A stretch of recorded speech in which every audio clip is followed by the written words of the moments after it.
Hello, whoever you are. You just found a cassette tape hidden in my bedroom. Isn't that strange? A man like Charles Bertram Hatt, someone so simple and plain, hiding a cassette tape. Why would he be hiding anything? I'm sure that if you're from around here, you've heard of the somewhat recent happenings on my railway. 16 people dead, and 42 people missing. All that adding up to the real reason of why my engines have gone missing. That was me. And I'll elaborate on that later. Oh my god. And, I wouldn't call myself plain, either. I mean, people may think I'm plain just when they first meet me. Just someone taking care of himself and his railway who tragically lost his wife in '81 and supposedly just got over it, right? Wrong. I'll never get over it. And the fact that she died isn't the only reason. You see, Andrew did it.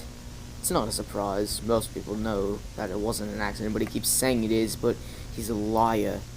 He hates me, and he hated Susan. You see, Andrew wasn't settled with being a failure, and how I just abused Joey more and more, so in revenge, he tormented her, eventually killing her. And that's why I didn't like him in the first place. He was always a terrible worker, not worth my time. But now I hate him more than I ever have. He'll do so much just to hurt my soul in one day alone. Oh my god, Andrew. Ever since he killed her, I just wanted to wrap my hands around his neck and just squeeze the life out of his lungs. But if I ever tried to do that, I'd get caught. I couldn't work because I kept thinking too much about Andrew and I couldn't concentrate on anything.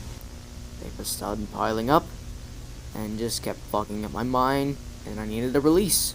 Then I had an idea. Hey, maybe it doesn't necessarily have to be Andrew. It could be any other person as long as there's like him.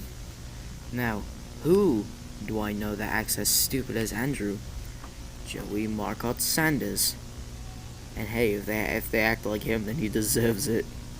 I've been looking for him for 5 months.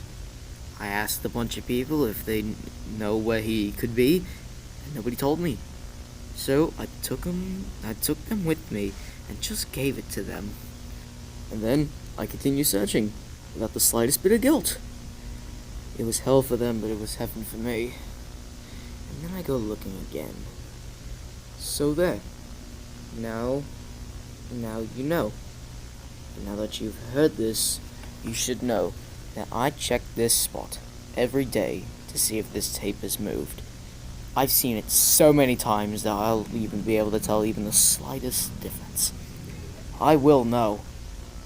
So you better put it back, Joey, as neatly as you can, and start running.